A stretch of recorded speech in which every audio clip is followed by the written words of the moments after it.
Ladies and gentlemen, welcome to the 3-0 Take, where we talk all things Major League Baseball. Here's Kyle Corwin and Nate Reyes. It all starts right now.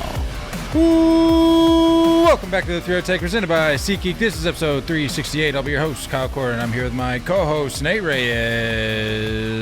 Nate. Sup.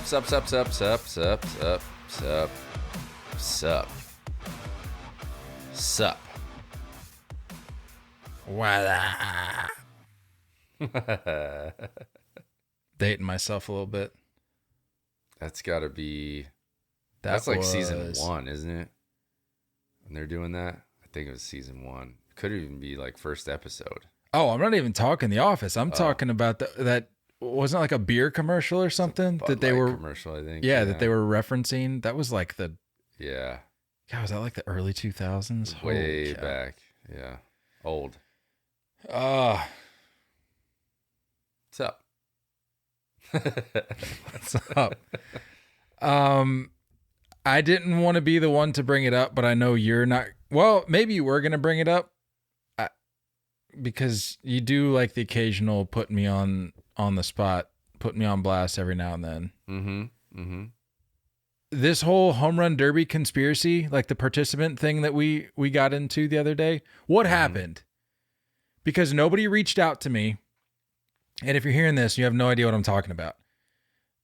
We like slightly previewed the home run derby last episode. Right.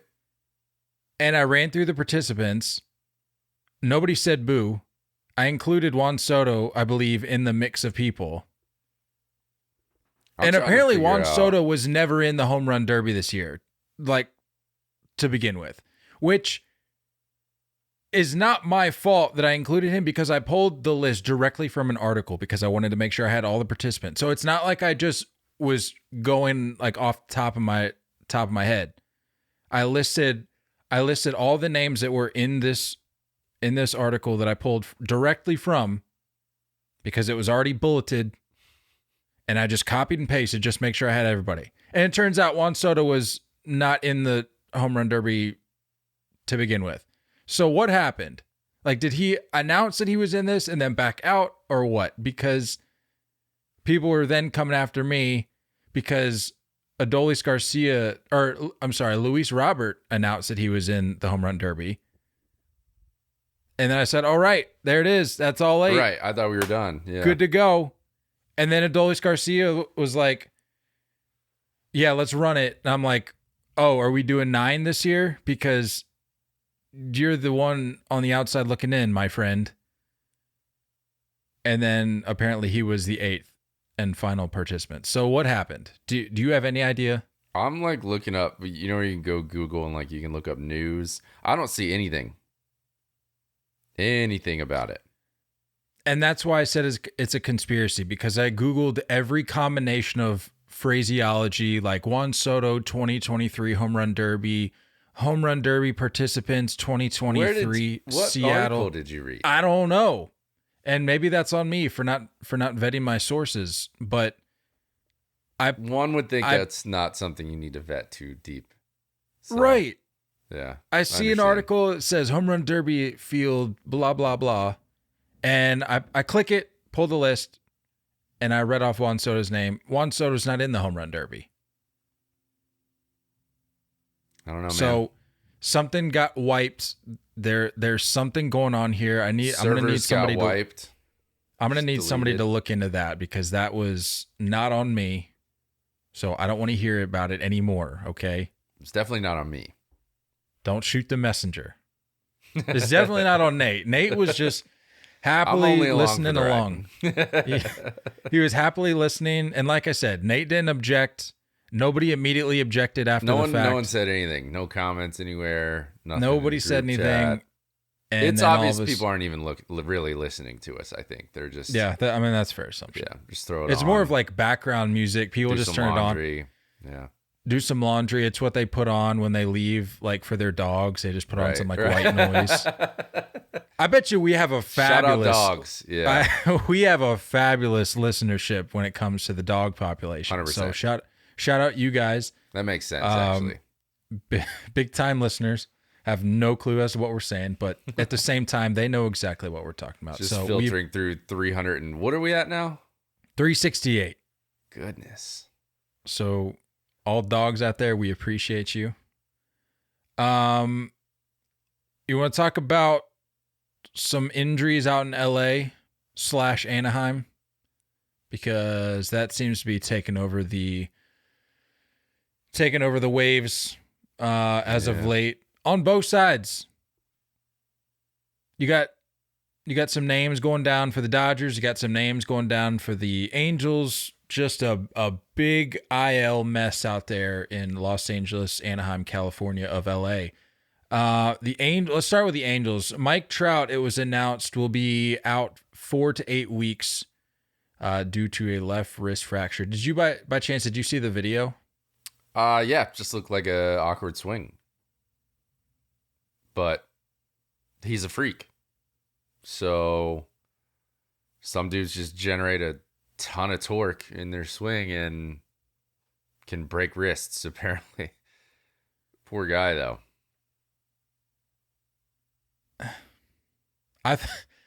Talking about vetting sources, I thought I was watching the wrong video from whatever account that had posted the video. I'm like, this isn't the right video because what I just watched was not worthy of a wrist fracture. Right. But then, you let it play out. The trainer comes out and he's walking off the field. I said, okay, well, clearly this is the correct video. But I thought this was going to be the year. We had talked about it post World Baseball Classic. You and I were both high on the Mike Trout train. Not to say that this is like a total drop off or anything. It's not like we're not going to see him the rest of the year, but I was really hoping things would be going a little bit differently for the Angels this year. So he had surgery yesterday, so he will be out 4 to 8 weeks. I did think it was funny though that he was quoted as saying something along the lines of like, "Oh, I'll for sure be back," and I'm like, we've been here before, Mike. Like I'm not reading too much into your guarantees because we've seen this play out before and it didn't exactly work out well. I mean, I think we're officially at the point of him being injury prone. Like I think we're now at the point where this is what he's going to be remembered by. The first half of his career, we're talking about how he's coming for records and the greatest baseball player we'll ever see. You could argue that he is capable of it, that he has the athleticism to be that. He has the ability, the tools to break all those records. His last full season was 2016. 159 games.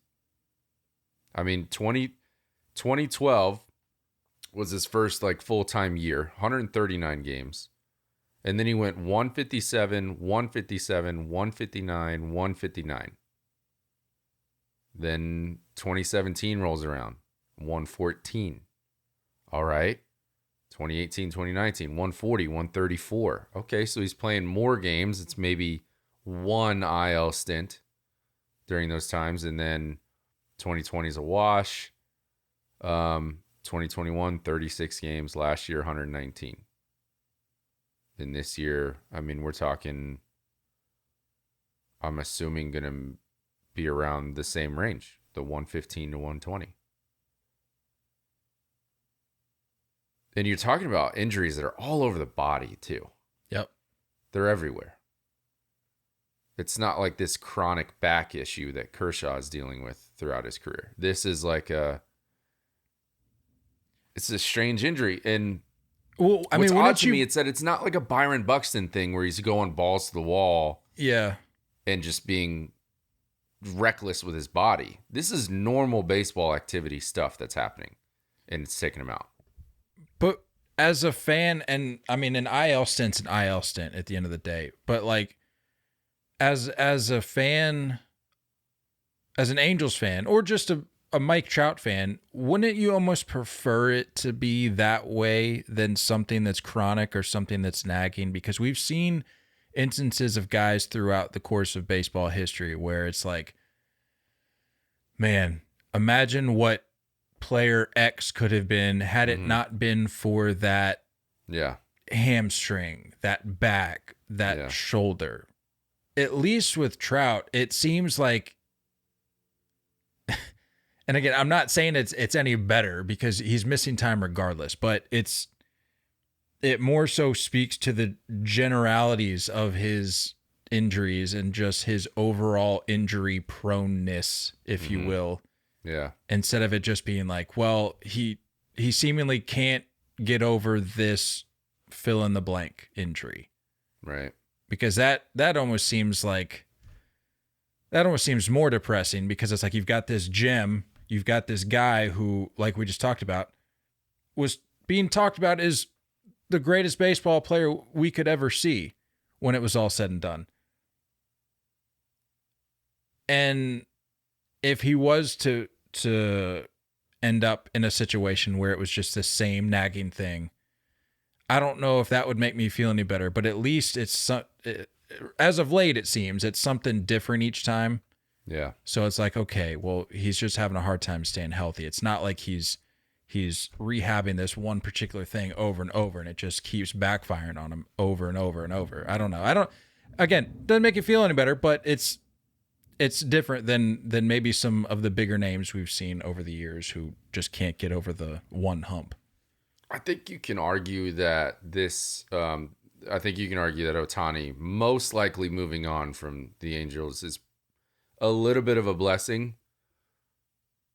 Trout's going to turn 32 next year. He's the only DH 2 games this year. DH 7 games last year. So with Ohtani moving on, you provide that extra half day off for him more often. And say what you will of how these injuries are happening, guys up the middle, catcher, shortstop, center field, take a beating. They take a beating, and a lot of times defense can start to deteriorate a body. So yeah, I think that's a little bit of a blessing. Trout is going to have to find a way to stay on the field. And we may see, records, I don't know.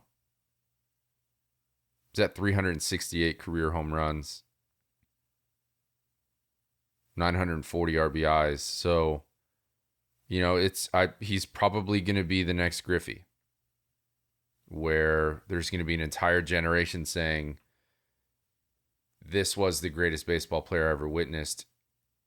But he's not going to be remembered as that because the numbers aren't going to be able to match what he was really capable of. And he'll probably be a favorite player for a long time for a lot of people. But yeah, dude, it sucks. Definitely sucks. Shohei coming in when he did really, you could make the argument, altered his legacy and the way he's remembered, because, and it's not even the timing, it's also the team to which he came onto the scene with. Mm-hmm. It's like there wasn't even a chance for people to kind of, Trout's going through his spell of injuries, and you drop Shohei in there and immediately takes over the conversation as greatest baseball player we've ever seen. There wasn't even a time to hit the reset button, to breathe, to collect ourselves, to look back on Trout's career and go, all right, let's evaluate what we've seen thus far. How does this play? Like, how does this, looking ahead, how does this map itself out for the remainder of his career? How is it going to stack up against the other all-time greats? Shohei shows up on the same team, and unfortunately for Mike Trout, I think wipes away that conversation of greatest baseball player we've ever seen, at least for now. Now that we've seen it for the number of years that we have. But back to the trade conversation, safe to assume this is a sign from the baseball gods that Shohei is no longer going to be an Angel. I mean, this timing could not have been worse for the Angels. Like if you're the front office, because you're looking at this going, we needed all hands on deck to make a run at this. And we're getting real close to crunch time with the deadline. Yeah. And now we just lost one of our best players, one of the best players in the game. Yeah. And we're also having to field questions, as we have been for the last 6 to 12 months, about whether or not we're keeping Shohei. Yeah. 7 games back in the division right now, only a game over 500. Run differentials, I mean, plus 21. It's barely anything. Where do they? What's the latest on the wild card race for them? 4 back. Okay. Red Sox also 4 back. Toronto game and a half back. But you talk 2 teams behind these Angels that in Seattle and Cleveland, after a pretty abysmal first half, you could argue that they will surge at some point, where it's hard to say that about the Angels. Like, it's hard to say that they're going to take off and get better with Trout out. So I don't know, dude. It's just like, especially in that division, who's going to hand that over? Who's going to hand over the haul that Ohtani deserves, or that the Angels deserve for Ohtani? It's I just, for a rental. Well, I mean, we talk about guys from time to time where it's, and you've brought this up with a number of guys around this time of year, where it's going to be a trade and extend kind of situation. It's safe to say whoever acquires Shohei at the deadline is not just going to be like, all right, well, we're going to ride this wave for a couple months and unless then it's a half a billy. He's hitting the market. It has to be a huge number. That if it's a trade and sign, it's gonna have to be massive. Right, but if you think about it, the only teams that are going to be capable of providing that haul, it's safe to assume, are going to be a big enough market. Like, we're not talking about mid to small market teams here. Everybody knows that. Yeah. So the bigger market teams that are going to be able to afford the haul that's going to be required are also going to have a large enough checkbook to where, safe to assume, it won't be an issue. It's just a matter of how much he's going to end up getting.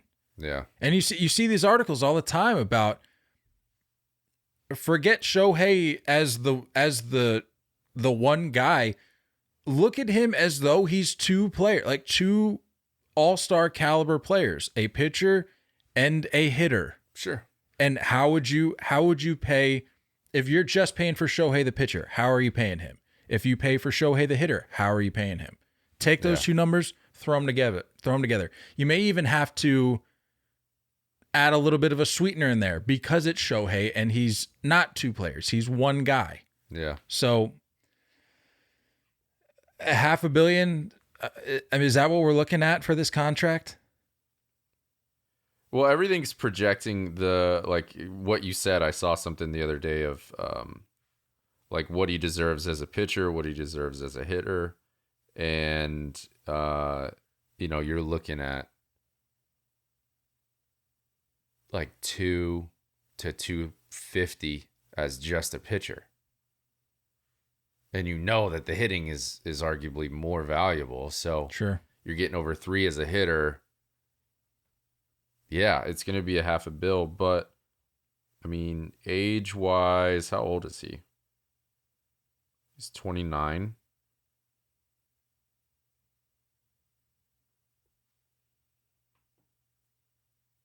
You're going to have to take him to 40. So it's going to have to be a 10 or 11-year deal. Has to be. Just to manage payroll. You know what I mean? Just to make it somewhat manageable to hand out $50 million. Yeah, so 50 mil AAV minimum. If that's the kind of conversation we're looking at here with that deal, yeah. Are you buying into like the want of staying out west, so it makes it like easier for Japan to be able to view his games. I know that's what like the initial thought was when he came out. Yeah, I mean, he's been at that to New point, York. You're basically just looking at the Dodgers. Yeah, or unless maybe the Giants. Yeah, maybe. That's what I was thinking. Yeah, I mean, he's been to New York. They're like a dark horse with this, right? As they are with all these guys. Mm-hmm. Whether or not they pull the trigger is a different conversation. But no, like I was saying, he's been to New York. It is what it is. I don't know if he has any, if that's really moved the needle enough for him to commit to the next 10 plus years of his career. And it's the Mets. You know what I mean? Like you watch guys that are beloved go over there and then they're hated because of the shambles of an organization. You know? Oh yeah. I could see it now. He would show up in Queens and have like a rough month to start his first year. And then in the comment section, it'd be, can't believe they signed this clown, laughing emoji, yeah. Clown emoji. Like, get a grip. Like whoever, I hope it's not the Mets because they're only the Mets fans are going to single-handedly bring down Shohei's legacy by themselves. Quickly, Mr. Smile is just Frankie Lindor. Oh, he hates life. He's miserable. Dude. He hates life. I've seen that guy smile in a year and a half. It's just not happening. Mister hasn't smiled in a year and a half. You know, it makes Jose Ramirez's contract make a little more sense. I remember when that happened, both of us, pretty much everybody was like, "Why would you want to stay in Cleveland?" Yeah. Well, who do you think is enjoying life right now more, Jose Ramirez or Frankie Lindor? It's true. So good on Jose Ramirez for kind of looking into the crystal ball a little bit, you know, because surely we weren't. Yeah. I don't know. We'll see. I don't see anybody really giving up that too big of a haul to go get him.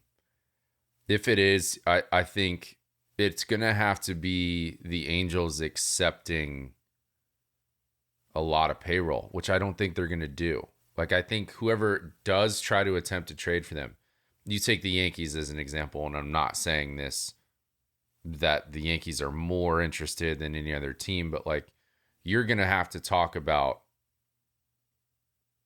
like a Stanton going in that deal to offset. You know what I mean? Like, there's going to be... Sure. Yeah. And I just don't see why the Angels would bring that in.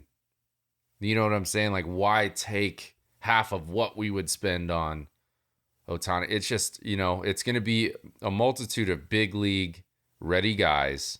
And I mean like potential all-star guys mixed in with 2, maybe 3 of your top 5 prospects.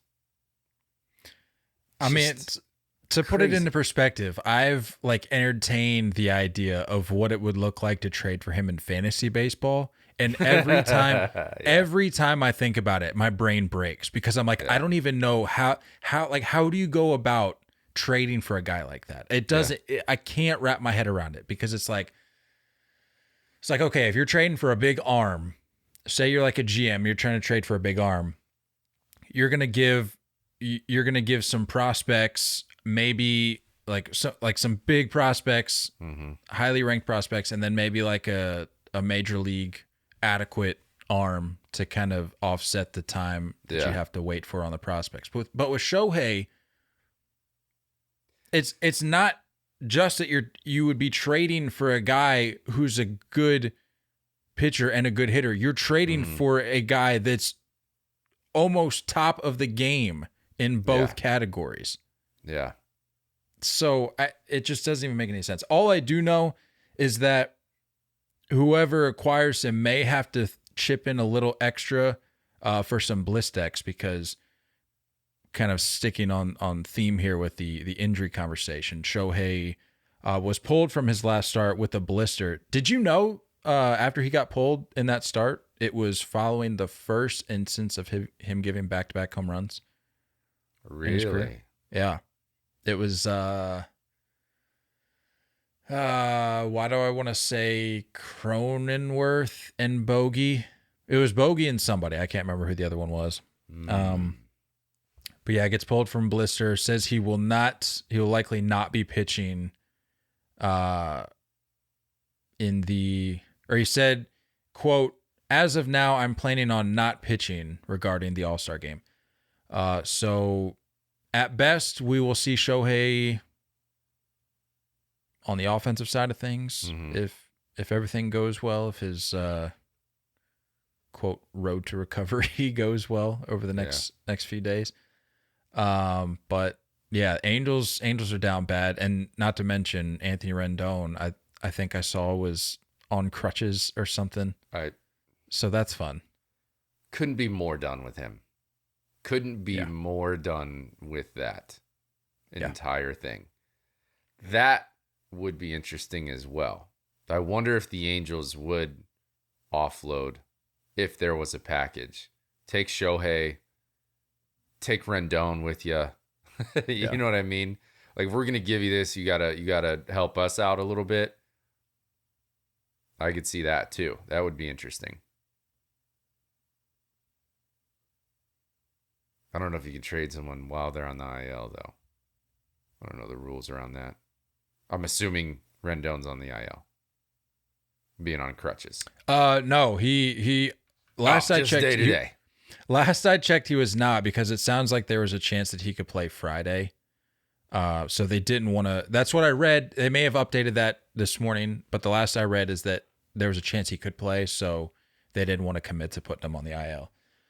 Either way, just tough going out in LA. In the fake LA, or no, that's in the fake LA. In the real LA, also down bad. Dustin May out for the season. That rotation's in shambles. You look at the rotation that was there on opening day and where the rotation's at now. Not good. You got Kershaw on the 15-day IL. He's out with shoulder soreness.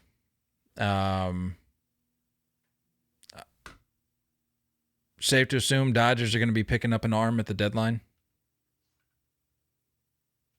Yeah, I mean, it's probably going to be a budgetary thing, unless they do try to trade for Shohei. But they're only a game and a half back. And that's what's insane to me, is that you're talking about a team that basically did nothing in the offseason, has been dealing with injuries all year. Urias was out for a ton of time. Walker Buehler being down. Kershaw's on and off. Dustin May now. But to Kershaw's credit, he's been lights out. He's been great. Yeah. But either way, I think this isn't his first stint this year. So it's like I still don't. You could see how good this team is. Still being a game and a half back, 10 games over 500. Maybe this is just a battered and bruised. Let's just get to the All-Star game or the wild card game. Have faith that we can take out whoever we need to take out. So I don't think it's going to be a big splash. I don't think you're going to see any sexy names in any moves. Most likely just going to be balling on a budget. I don't know. I think we might be surprised at the name they go get. You think? I don't have a name in mind, but I don't know. I just feel like the Dodgers have been playing it real safe, and they've been doing it well, to their credit. Like, they've been laying low. We thought with the lack of noise that they made in the offseason, we're like, okay, well, what is a Dodgers team that doesn't go out and make a splash in the offseason look like? How does that play out over the course of 162? And they're chilling, man. I mean, like you said, 10 games over 500, 2 games back in the division behind the D-backs. If you're the front office in Los Angeles, you may be looking at the Diamondbacks going, is that sustainable over the course of 162, or can we just edge this thing out and take the division? But it's not just them you have to worry about. I mean, the Giants are right behind them. D-backs and Giants are going to add, for sure. Yeah, I mean, the Giants are right behind them as well. So, and one can only assume, I'm tired of talking about it, but you just have to assume that the Padres, to some extent, figured out to at the very least make that division race somewhat interesting, and not to say that they'd be going for the division title, but at least just to have the Dodgers looking in their rearview mirror just a little bit, right? I mean, I think they sell. It's just a massive disappointment. Either way, though, I think, like I said, I think we'll be surprised at who they go snatch up at the deadline, because they've been playing quiet way too long. Not in terms of performance, but just the way they're going about their business. It's been a little quiet on the home front out there in LA. So time will tell. We'll see. Coming up on the deadline here at the end of the month. We want to talk about some guys that have been having a good month, good couple weeks. 6 days in? Sure. I don't go off the calendar. I just go off of how many days it's been. Yeah. In fact, to be honest with you, I don't really have a time frame for this. This segment that I like doing is really just a gut thing, you know? Like who's been more than a flash in the pan over the course of however long. It could be 1 week, it could be 2 weeks, it could be a month. Sometimes guys ball out for a month plus, and it takes me a while to get around to them. But I inevitably get around to them. Fair. I may have missed a guy or two, but for the most part, I try to give props where props are due. This guy, however, I have mentioned in this segment before, and it comes as no surprise, but I did see a little nugget worth noting, so I wanted to throw that out there. But Ronald Acuña Jr. becomes the only player in AL/NL history with 20 plus home runs, 40 plus stolen bases, and 50 plus ribbies before the All-Star break. Why is that not being talked about more? The Braves are getting the love they deserve, rightfully so. Yeah. But what is it about Ronald Acuña Jr. that seemingly makes it seem as though he's flying under the radar slightly? How does that even make sense? I don't know. I do think I saw something that he's got like the hardest throw from the outfield as well this year. So just like it's the definition of 5 tools. I can't think of like another year like this where we have like this kind of lead on MVP favorites.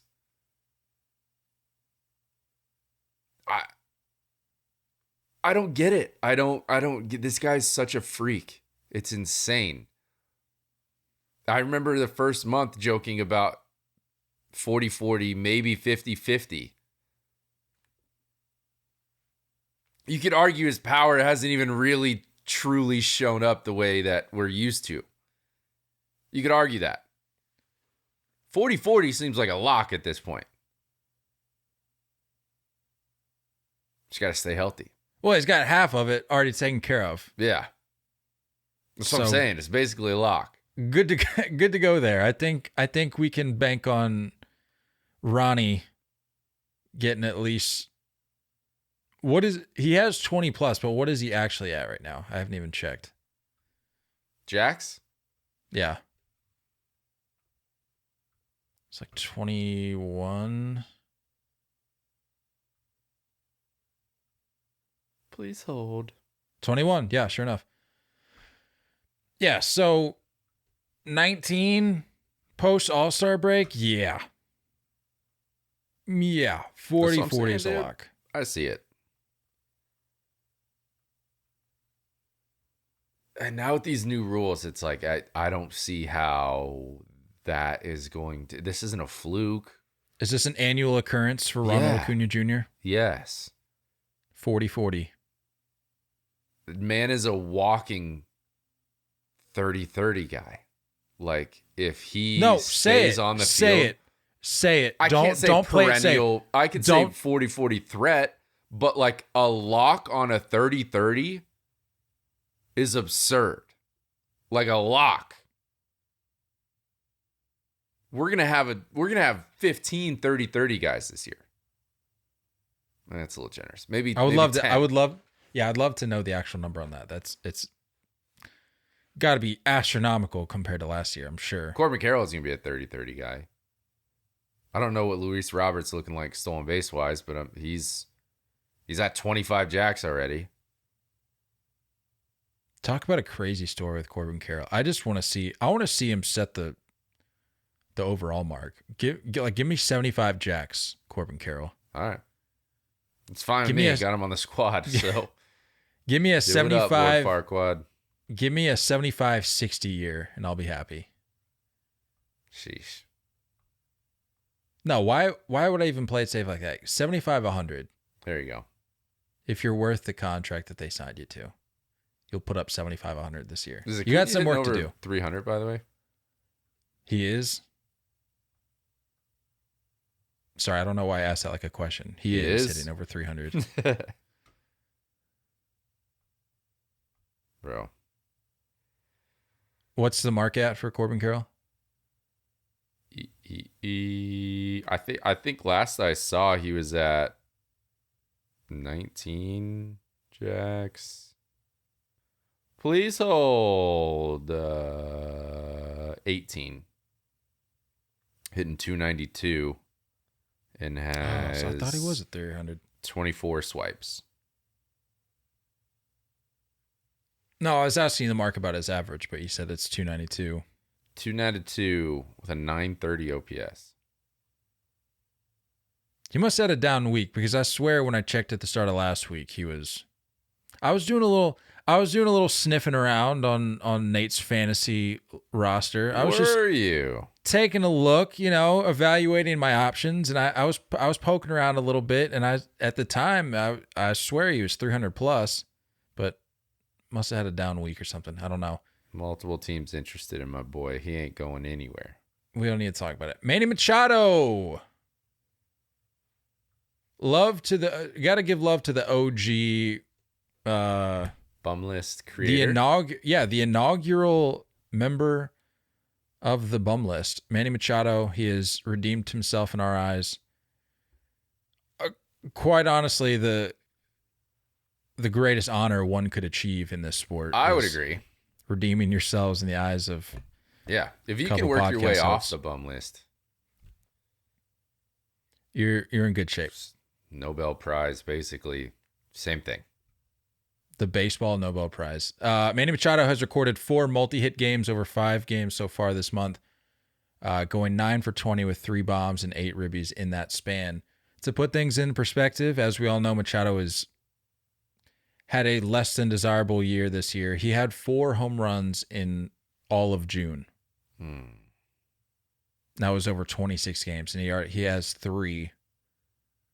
Yeah, this month. So time. Props to Manny, turning things around. It was inevitable. Jesus Luzardo, another guy, has not given up a run in his last 3 starts, and that's over 19 1/3 innings. He has 26 strikeouts and just 10 hits allowed in that span. Look at you sprinkling in a pitcher. He has, I got another one. He has the 7th this was surprising to me. Jesus Luzardo has the 7th most strikeouts in all of baseball. I would not have guessed that. But I guess when you have guys like,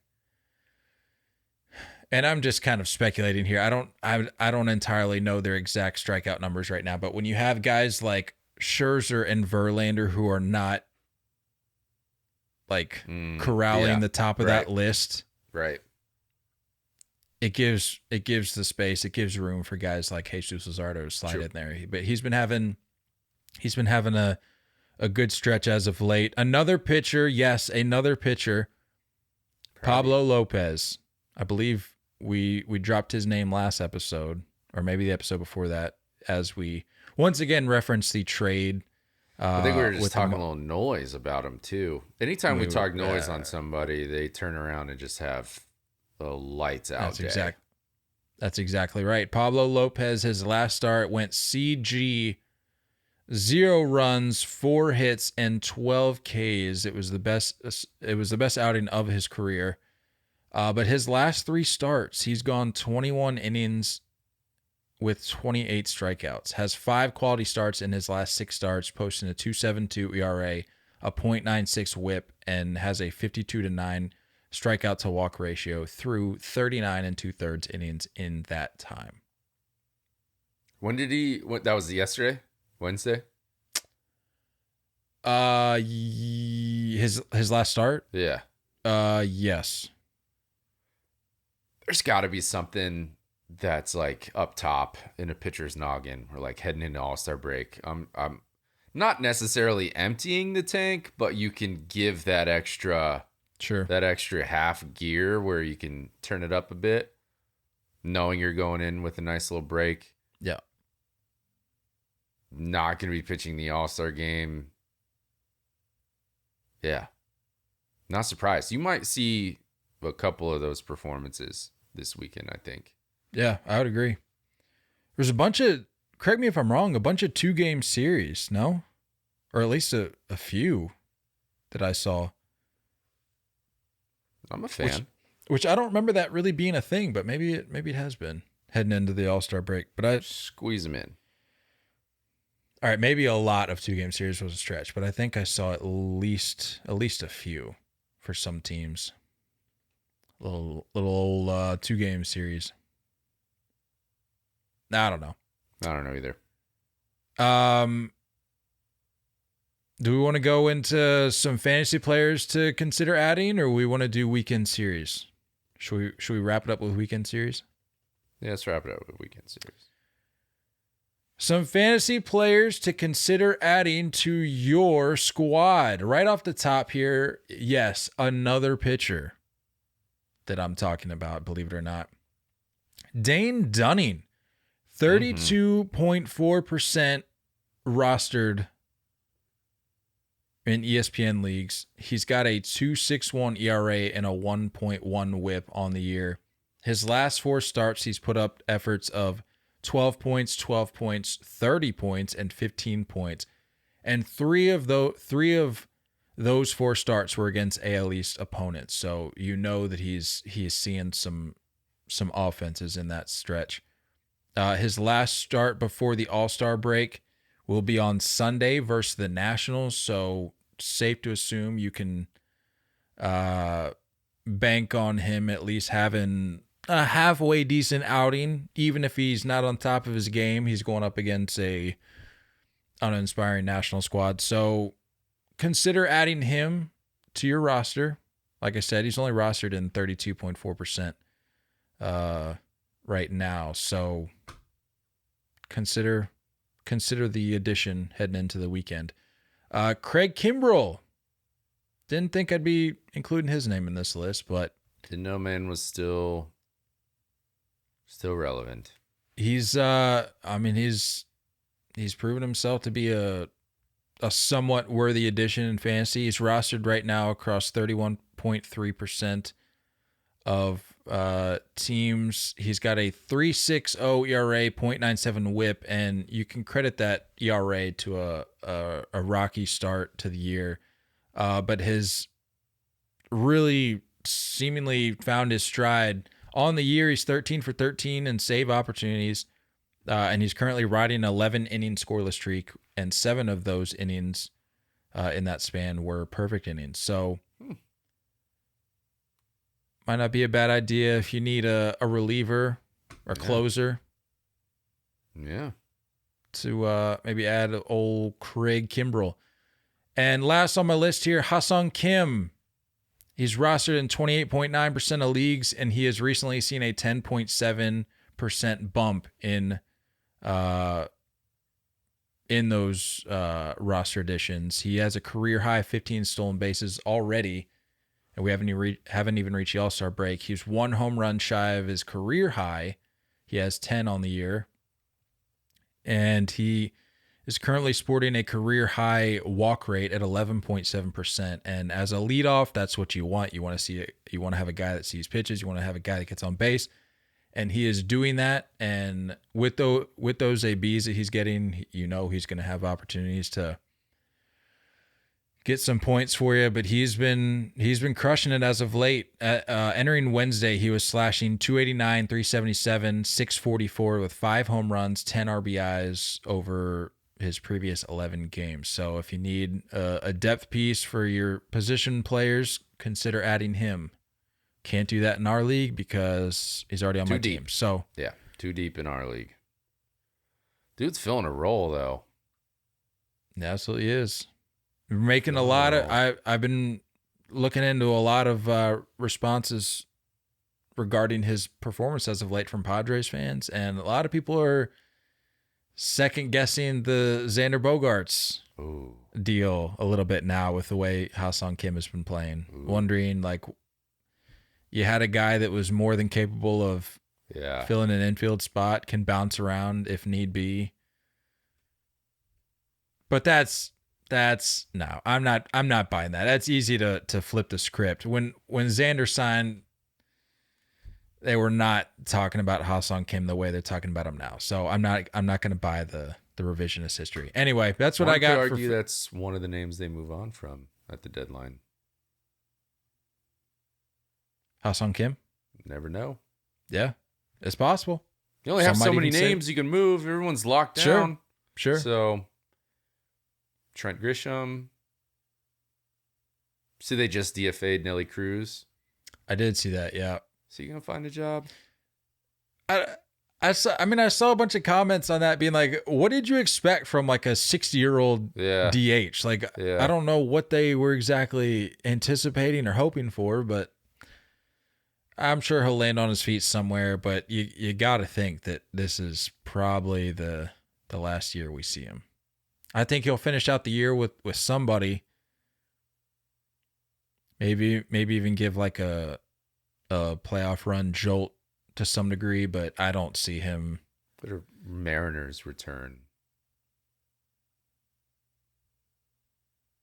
Yeah, I feel like he is gonna. If he does end up somewhere, it's gonna be with a team that has things kind of already taken care of, and anything that he can provide is a bonus right now. I don't know if the Mariners are willing to take up a spot for that sort of unknown. Yeah. Right? Would that make the most sense? I don't know. They're out of it too. Just talking about mediocre teams. Yeah. Anyway, Sorry. Before we get into our weekend series, Nate, this is our last chance to talk about it before our trial period ends. So you want to just give the folks a little bit of encouragement as we head into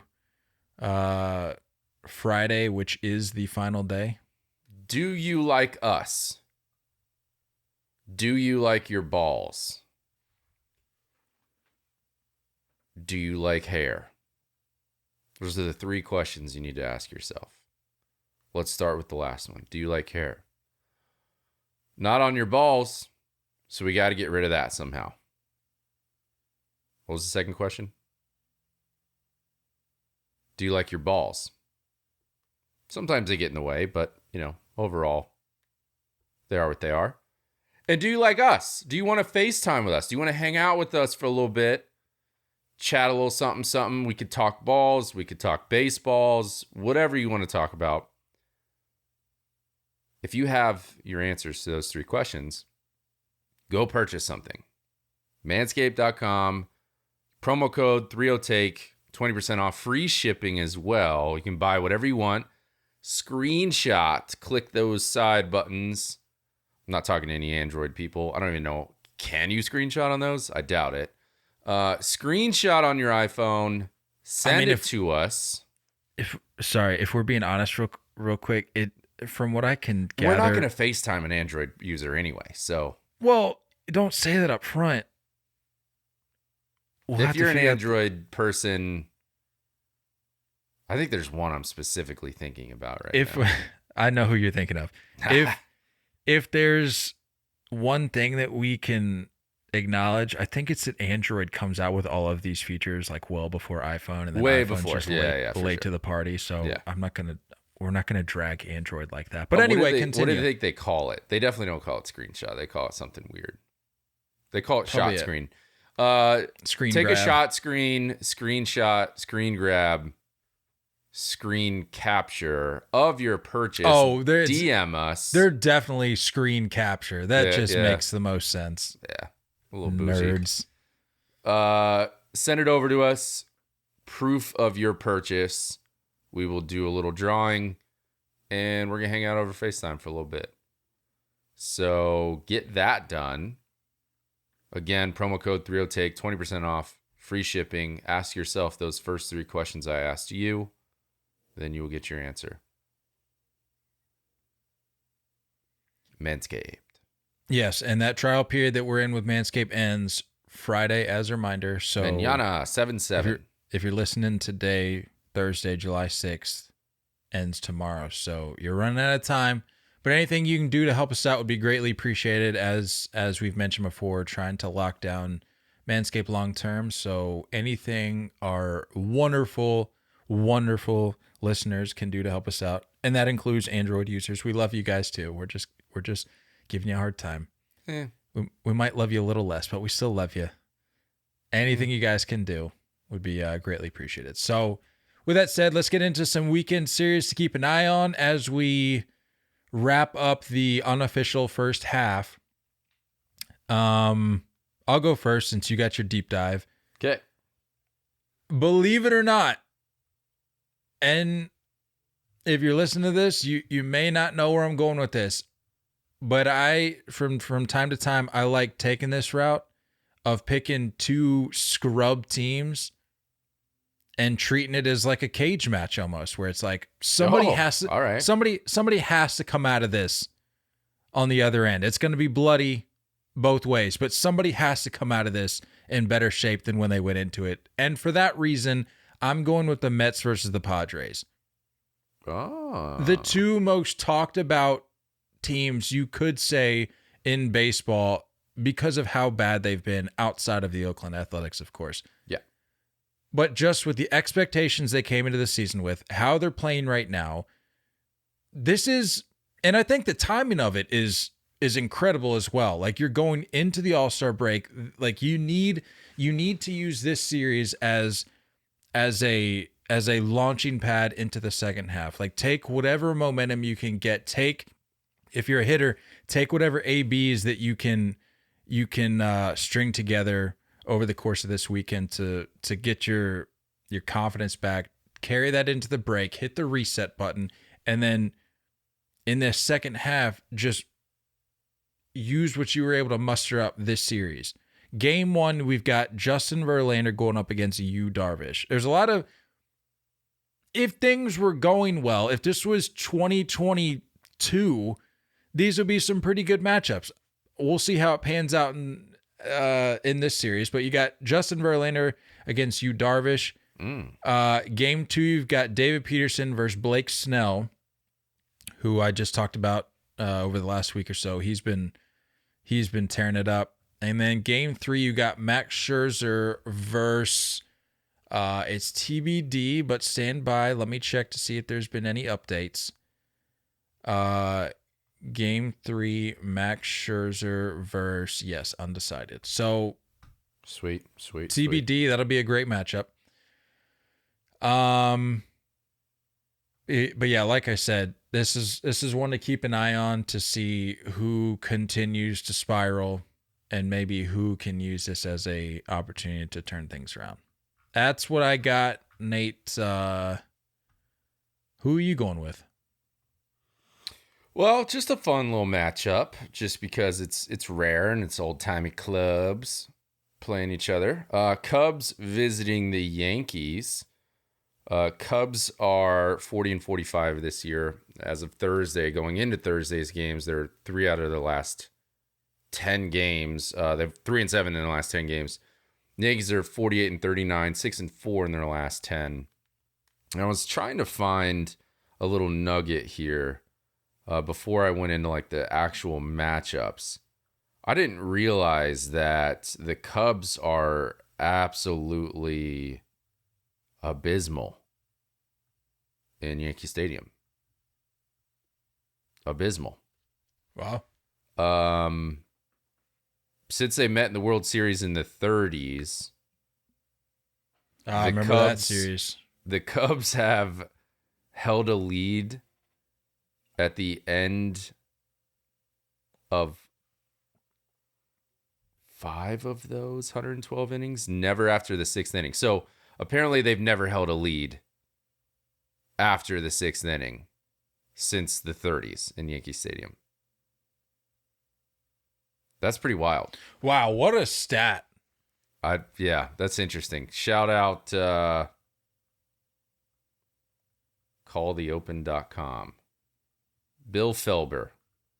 Callthepen.com. Whatever. Never heard of you. Thanks for that half stat. Game 1, Friday. Jameson Taillon returning to the Bronx.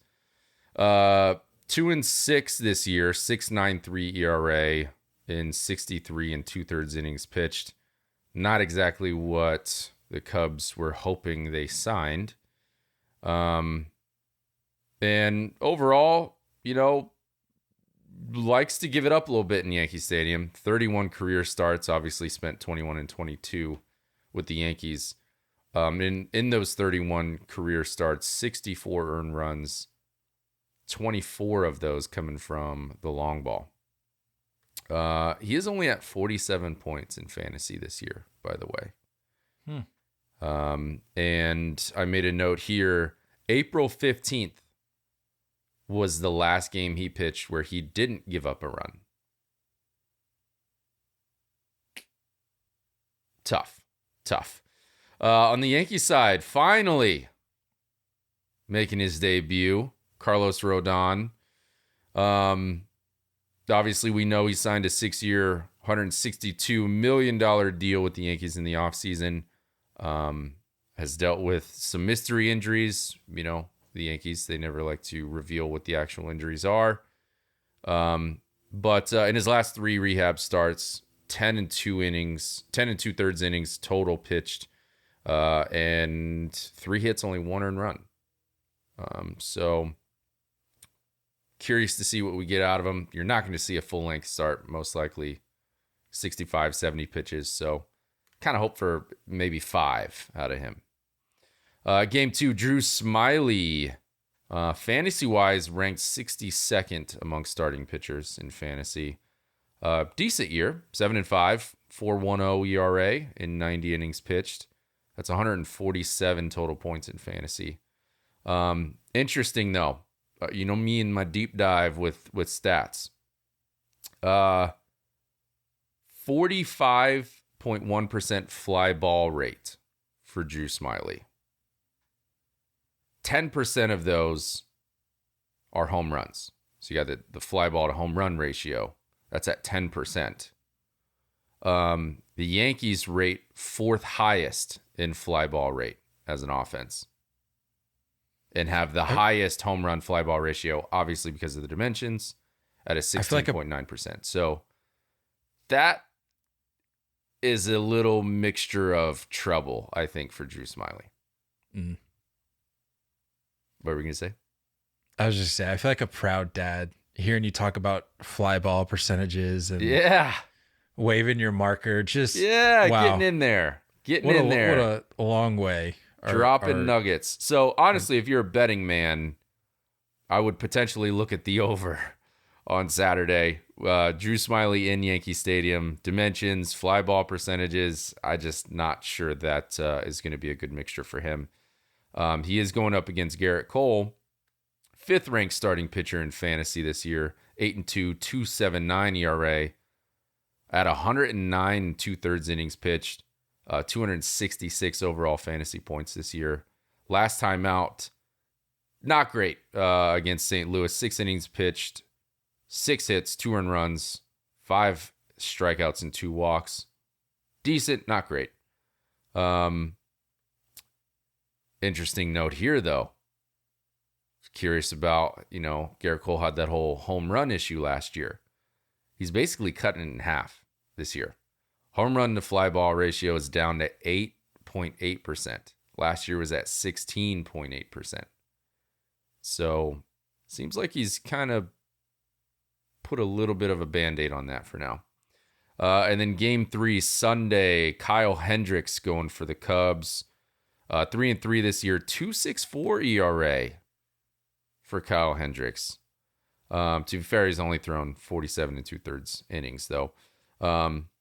Last time out, pretty solid start against Milwaukee. 6 innings, 4 hits, 1 earned run. Totaled up for 16 fantasy points. This is going to be his first start against the Yankees since 2017.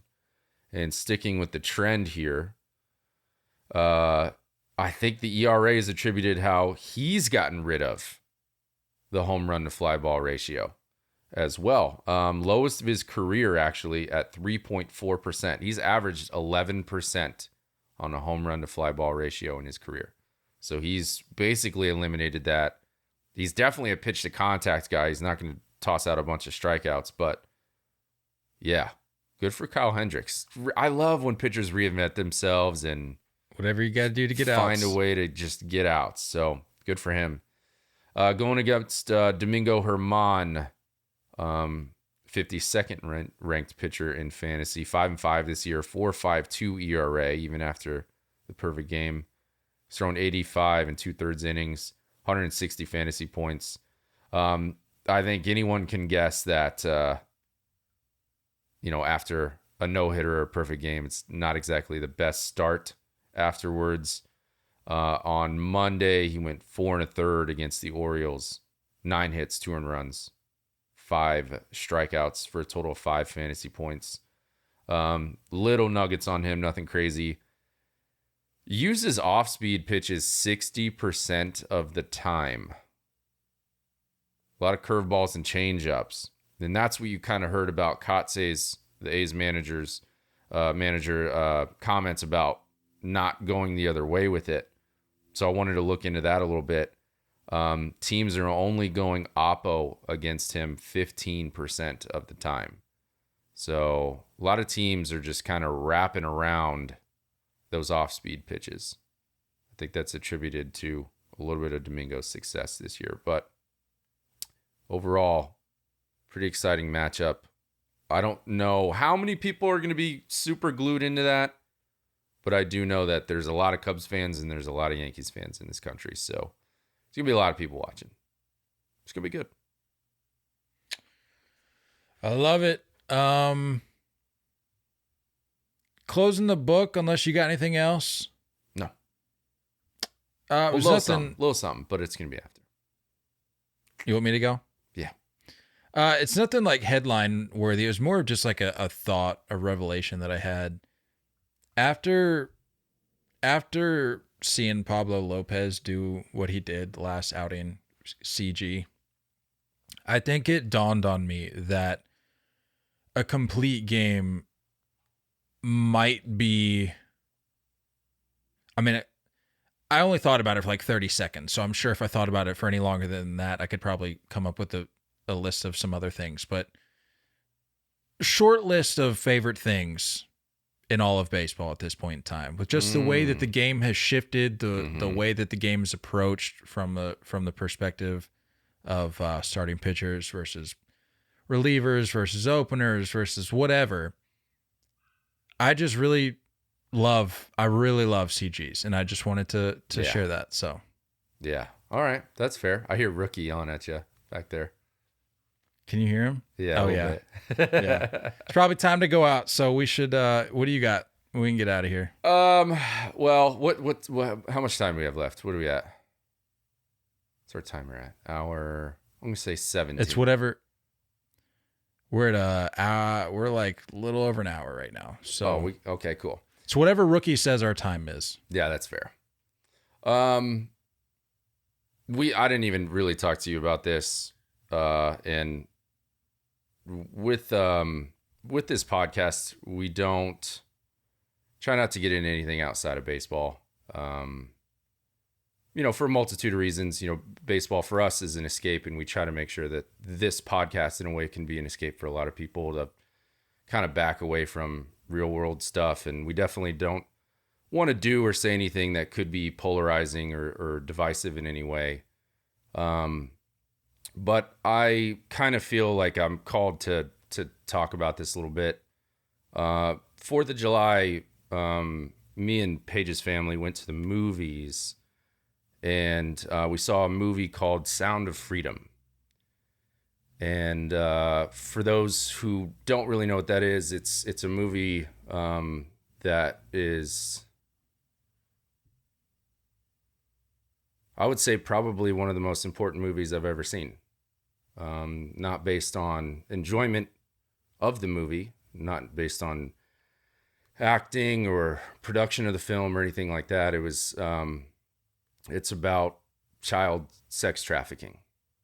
And the movie isn't being put out to make money. The head actor, Jim Caviezel, for those who, for my fellow Christians, may know, he's played Jesus Christ in The Passion of Christ. He felt like it was important to tell this story, and I kind of feel like I'm wanting to talk about it because it's an important movie to see. And that's their message, is that more people need to see this. It's not about making money. It's about getting this message out that this is a big problem. I've heard 2 different numbers. In the movie, they say that this is a $150 billion industry. I've heard as low as $40 billion industry. Either way, those numbers are pretty disgusting. It's a difficult movie to watch. It'll break your heart. It'll hurt. You will not leave that movie with dry eyes, but it is something that I think it's extremely important to see. And after the movie, there's a message of Jim Caviezel sitting down and talking for you for a couple minutes. And he just said, spread the word. Get people to see this movie. Get people to see that this is a problem, and it's a world problem. It's not about religion. It's not about political affiliation. This is an issue that, kids are in trouble right now. So again, I apologize for leaving our little baseball bubble here, but I have a little bit of a platform here with this, and I feel like every once in a while there's certain messages that just need to get out. So if you can't afford to go, they actually have a pretty amazing thing where a lot of people are buying tickets to get people to go there. It's not even about the money. It's just about going and seeing that this, what is happening. It's a true story based off of someone that is a true hero in my eyes, that's fighting a fight that seems like it's unwinnable, but I think overall we need to be more aware of it. If you guys have kids, I highly recommend seeing this. If you want kids, I recommend seeing this. It's a very sad issue, but it's something that needs to be addressed and needs to be witnessed and seen. And I think one of the biggest problems is our country. We're one of the biggest consumers with that. And there's a lot of covering up, and there's a lot of crazy stuff. So I'm sure you guys are going to hear a lot of craziness over the next couple months with this kind of blowing the top off on things. But I'd rather be on this side of it, understanding that you can make a difference, and there's ways to be able to help and be aware of it and just make this known. So give it a watch. It'll hurt your heart. I didn't sleep well after. Didn't really talk much. Paige and I didn't really talk much after. The next day still hurt. Today's like the first day where I feel like I'm kind of talking normal and paying attention to other stuff. But this, it's so important to see. As difficult as it is to see, it's so important to see and know. So, and like I said, if you can't afford it, there's ways you can go on their website and you can find free tickets actually to be able to claim. But just, you'll understand once you see it that you're going to want to spread the word too. And you're going to want to make sure that other people see it as well. It's that important. So, like I said, I apologize for breaking the baseball bubble, but no, it's all good. Nate doesn't recommend things all that often, but when he does, you can count on his recommendation being pretty seal solid. Of approval. Seal of approval. So definitely take his word for it on that, and we may have to find a time to go see it. So maybe even this weekend. We'll see. It's expect the rest of your day to be, your mind to be pretty much consumed by that for the rest of the day. So plan around that for sure. And just hold those poor kids tight, please. Never know. Well, I'd stick around with you and talk about it more, but it sounds like get that dog out of there, man. Sounds like a rookie pissed.